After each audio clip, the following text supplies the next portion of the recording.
Do you feel called to share your message with the world? But every time you decide, okay, I'm gonna post a video or launch a business or put myself out there, you freeze. Perhaps by overthinking, telling yourself, I'm not ready, I'll do it when this and this things are in order. You convince yourself you need one more course, one more certification, more experience with filming, and then you'll be ready. Well, here's a reality check. No matter how many certifications you get, how much healing you go through, you will never feel ready. So let's heal your visibility wound right here, right now. Because you have too much wisdom, Lightworker, to not share it with the world. There's so many people you have a soul contract with to help this lifetime. So let's do this thing. I'm Julia, a life purpose coach, and I help you navigate your spiritual awakening and step into your life purpose and power. And today I wanted to talk about what is a visibility wound. How do you know you have it? How do you overcome it? So you can confidently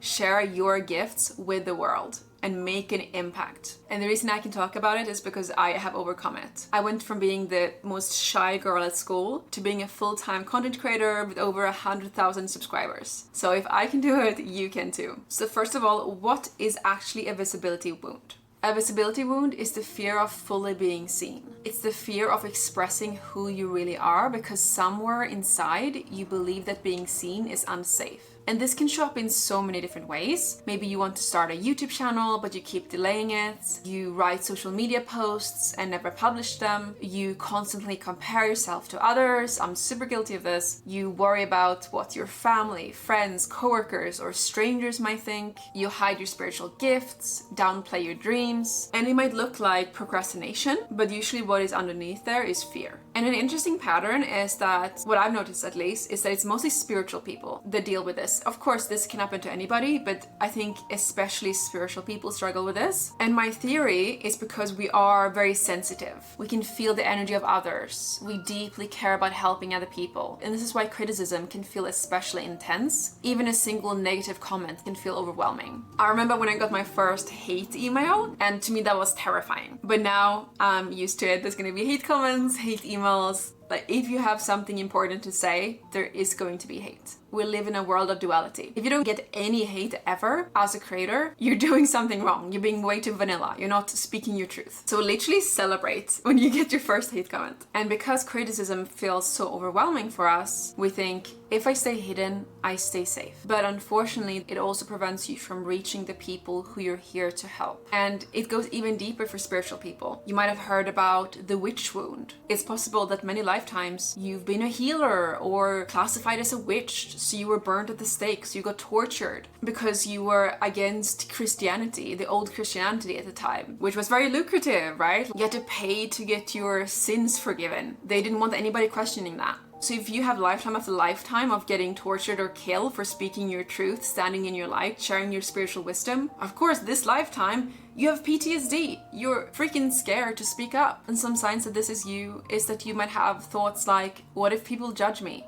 What if they think I'm crazy? What if I get attacked online? So your nervous system learns to associate visibility with danger. The good news, however, is that you don't have to become fearless. Most content creators are not fearless. They simply learn how to move forward while feeling fear. Because here's what I've learned. Confidence doesn't come before action, but from action. Every video you publish, every post you share, every time you speak your truth, you teach your nervous system, I survived. And eventually, I'm safe. And at one point, you'll get to where I am now, where I'm like, I actually really enjoy this. So how do you heal your visibility wound? So what really helped for me is remembering the real purpose of content creation. That it's not about getting followers, getting lots of likes. It's an act of service. So imagine someone sitting at home right now, feeling lost, stuck, confused, or alone. Imagine that your message could be exactly what they need to hear, but they never hear it because you're worried about what a random stranger might think. When you look at content creation through the lens of service, everything changes. Focus shifts away from what will people think of me and towards how can I help. So if it feels scary, just get into that state of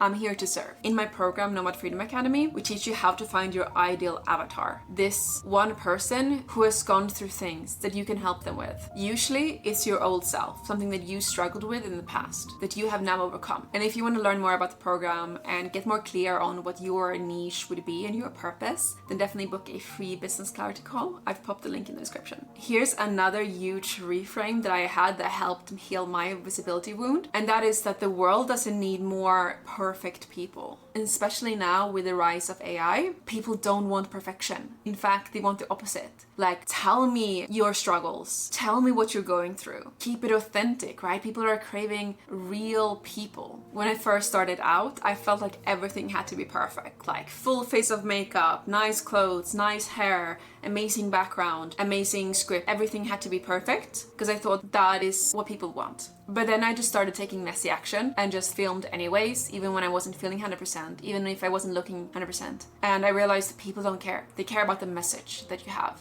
not about the external. My next tip to heal your visibility wound is to stop trying to be a guru or like a spiritual expert, because then you will always feel like you're never there, like you need another certification, that you need more healing. Because with spirituality, like you will never be at the finish line. So I want you to not ask, am I qualified enough to share this? And more about, will this help somebody? If you are at B, are the people at step A who could benefit from this? For example, when I first started out my business, I was a digital nomad coach, and I felt so terrified charging for this because I had just been a digital nomad for a few months. I wasn't earning much money, and I thought, oh, like this feels weird, like I'm not qualified. But my clients loved it because they saw me traveling around Asia, having this beautiful digital nomad lifestyle. So they didn't care that I wasn't earning 6 figures at that point. They just wanted to know, how can I go from my office job to where you are now? And I could help with that. So know that you know enough now, so only help people who are at step A if you are at step B, right? So don't try to go all the way to step Z before you start teaching. And with time, your teachings will evolve, your products will evolve, your content will evolve. That is completely natural. We are here on earth to live and learn. Take them with you on that journey. That's what people want, not some perfect guru. They need a real human being who's willing to be honest about their journey, and that might be exactly what makes your message powerful. What was your biggest aha moment? And I dare you to post one thing today to your social media, to take messy action, because that is what will get you the results. Now, your next question might be, how do I actually turn this into a business? Then watch Best Business Models for Spiritual People next up. Love you so much and see you in the next video.